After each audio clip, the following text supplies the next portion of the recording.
काफ़ी सारे पेशेंट्स जो हमको समर में कंसल्ट करने आते हैं, उनका एक कॉमन क्वेश्चन होता है कि क्या समर में आईवीएफ कराने से उसकी सक्सेस रेट पे कोई फ़र्क पड़ता है या समर में आईवीएफ कराना चाहिए कि नहीं है।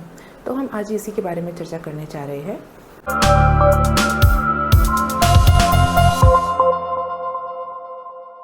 हेलो फ्रेंड्स, मैं doctor Archana Sisodia, IVF specialist and gynaecologist, Krishi women's hospital and IVF centre, south Bhopal, Ahmedabad से। जैसा कि आप जानते हैं कि आईवीएफ के प्रोसेस के दौरान एग्स को ओवरी से बॉडी से बाहर निकाला जाता है। उसके बाद में उनको लेबोरेटरी में फर्टिलाइज करके इंक्यूबेटर में ग्रो किया जाता है।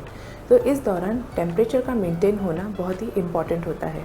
हमारा बॉडी टेम्परेचर जो होता है वो 37 डिग्री सेंटीग्रेड होता है, या फिर इसको हम अगर फ़ारेनहाइट में कहें तो 98.3 डिग्री फ़ारेनहाइट होता है। इसीलिए जब एग्स को बॉडी से बाहर निकाला जाता है तो उनका टेम्परेचर मेंटेन होना ज़रूरी होता है, उनकी क्वालिटी को मेंटेन करने के लिए और साथ साथ में अच्छा फर्टिलाइजेशन होने के लिए। तो जब आईवीएफ का प्रोसेस किया जाता है, जब हम ओटी में एग्स को बॉडी के बाहर निकालते हैं तो उनका टेम्परेचर 37 डिग्री सेंटीग्रेड पे मेंटेन किया जाता है।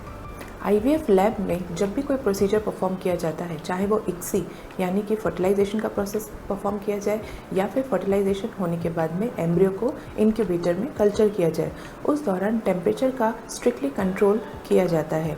बाहर वातावरण का टेम्परेचर कुछ भी हो सकता है। जैसा कि हम जानते ही हैं कि समर में मई जून में टेम्परेचर 40 से 41 डिग्री सेंटीग्रेड और कुछ पार्ट्स में नॉर्थ इंडिया में 45 डिग्री सेंटीग्रेड तक भी चला जाता है। पर जब लैब में कोई प्रोसेस किया जाता है तो स्ट्रिक्ट टेम्परेचर कंट्रोल और साथ ही साथ में ह्यूमिडिटी कंट्रोल किया जाता है।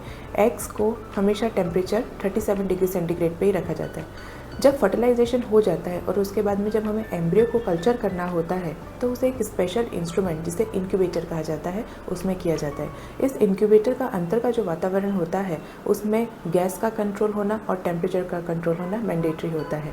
इसका टेम्परेचर 37 डिग्री सेंटीग्रेड पे मेंटेन रहता है और ये बहुत ही प्रिसाइजली कैलिब्रेटेड रहता है। इसमें बिल्कुल भी ऊपर नीचे टेम्परेचर नहीं होता है। साथ ही साथ में जिस लैब के अंदर ये सारे ही आईवीएफ के इंस्ट्रूमेंट रखे होते हैं वहाँ पे टेम्परेचर हमेशा एम्बिएंट टेम्परेचर ही रहता है, यानी कि 20 डिग्री सेंटीग्रेड से लेकर 24 डिग्री सेंटीग्रेड के बीच में ये टेम्परेचर को मेंटेन किया जाता है।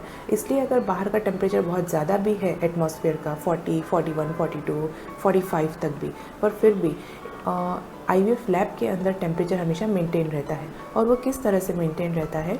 लैब के अंदर AHU लगाए जाते हैं, यानी कि एयर हैंडलिंग यूनिट। इसके अंदर आप IVF lab, IVF OT, andrology lab, इन तीनों को मिला के एटलीस्ट 14 से 15 टन का AHU लगाया जाता है, जो कि एयर को कूल भी करता है और साथ ही साथ में एयर को वो प्यूरिफाई करने का भी काम करता है। इसीलिए आईवीएफ ओटी का जो एटमॉस्फेयर होता है वो बहुत ही स्टेराइल होता है और कूल होता है। उस पर बाहर के टेम्परेचर का कोई असर नहीं होता। हमारे यहाँ जो आईवीएफ लैब है वो पूरी तरह से मॉड्यूलर है, जहाँ पे कि AHU लगाए गए हैं आईवीएफ ओटी, आईवीएफ लैब और एंड्रोलॉजी लैब के अंदर। इसीलिए टेम्परेचर स्ट्रिक्टली मेंटेन रहता है और साथ ही क्वालिटी ऑफ एयर जो होती है वो भी स्ट्रिक्टली मेंटेन रहती है। तो अगर हम बात करें फिर से वही क्वेश्चन की, क्या समर में हमें आईवीएफ कराना चाहिए?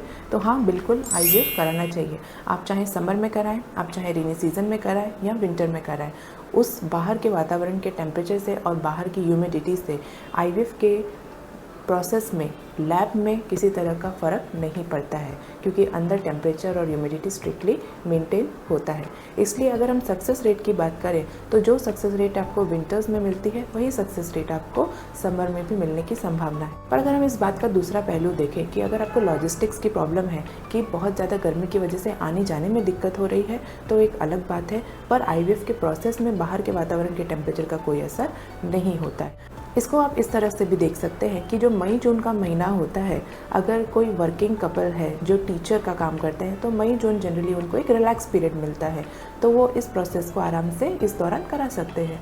साथ ही साथ में मान लीजिए कि कोई कपल है जो सेकेंडरी इनफर्टिलिटी से परेशान है, फर्स्ट बेबी आराम से रह गया पर सेकेंड चाइल्ड रहने में प्रॉब्लम हो रही है, तो ऐसे केसेस में जब फर्स्ट चाइल्ड अगर स्कूल गोइंग है और मई जून का महीने में उनको समर वेकेशन चालू है तो इस दौरान आप ये प्रोसेस करा सकते हैं ताकि आपका टाइम भी बच सके और आप कन्वीनियंटली इस प्रोसेस को करा सकें।